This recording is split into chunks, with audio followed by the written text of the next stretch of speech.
Hi everyone, Jess here, and today I'm joined with Nadia Omer, CEO of AirAsia MOVE. Thank you so much for joining me, Nadia. Thank you, Jess. Lovely being here back again. Yeah, it's great to have you back for a second time. So to start us off, if we just map out the landscape a little bit, AirAsia MOVE is primarily focused on budget travel. How do you define this at AirAsia MOVE, and how are you capitalizing on it? Thank you so much. We've gone through a lot of evolution, and what we see is our target market is the middle income and lower middle income travelers who kind of like save up for the full year for that one trip that they actually make.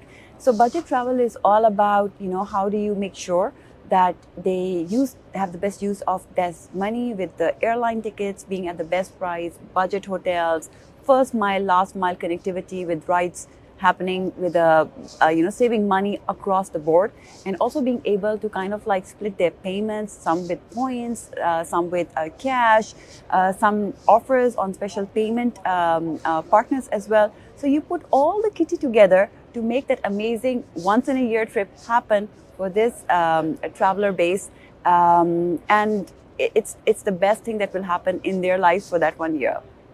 So that means they really care about the trip, and it sounds like you guys are really working to understand the passenger and what they need. It is. So, if you look at it, the best part for them is planning for this trip. So unlike a grocery trip where it's a chore, this is dreaming. Yeah, so they really put in a lot of their hard effort, hard-earned money. So they want to make sure that they get the best value out of the investments that they do in terms of their travel, and make it a great vacation for them and their family. And then, of course, AirAsia MOVE also has this fairly unique advantage of coming from OTA origins. How does this impact the way you collaborate with your partners? So it's a big advantage because we know where the airlines are coming from. And a lot of our development has happened on the sites with the integration with the airlines. So one thing in particular, which I would say that we do better than any other OTA, is ancillary, because we have developed the middleware to make sure that all of those ancillary choices and algorithms are there to make the most of the ticket. And we are able to attach seats, meals, baggage. We're the OTA with the highest ancillary attach rate, 65%. Majority of OTAs, they shuttle between 20-25%. That's a really impressive statistic, and it hammers home what you're saying, that you're really leading the space in terms of this. And then one of the trends we've been seeing recently, and it's been developing over the last few years, I would say, is that the passengers seem to be less dedicated to individual airlines. What's underpinning this shift, and how are you guys capitalizing on it? So I think first thing, it's a great credit. It's a great credit to the aviation industry, because everybody has upped the game in terms of service and quality, and that is why there are no outliers that I will never travel this airline or the other.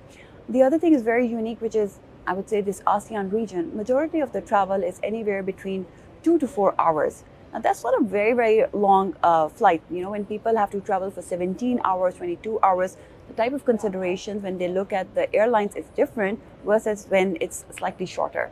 So overall, improving the quality of the entire flying experience, and also more shorter duration of the travel. These are both things that make people less risk averse and able to try new things. And then budget and pricing becomes key in terms of, where do I get the best return for my money? Absolutely. And then we spoke a bit about passengers and how they're sort of bringing together all of those different income to pay for this travel that they hold very dear to their heart. We spoke last year a bit about fintech and the importance of this, and I believe in August you were looking at a move towards Bitcoin, blockchain rather. How do you see these sort of fintech technologies enhancing the ecosystem? So if you remember, I talked about how we want to use blockchain to make the transaction of our points much more secure and traceable, and that transition has happened. And the good thing is that our rewards business has really helped with the partnership part, because when they go to a partner and then they say that, you know, we are issuing these points for you, and they know that the value of that point is secure, and no matter how many more points are put out, it doesn't dilute.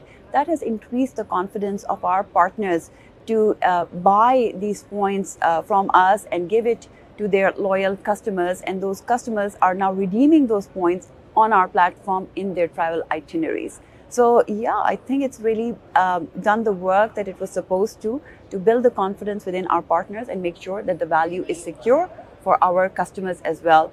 And we are very soon going to start moving towards peer-to-peer transaction, because now we can trace where this, the flow of exchange is happening.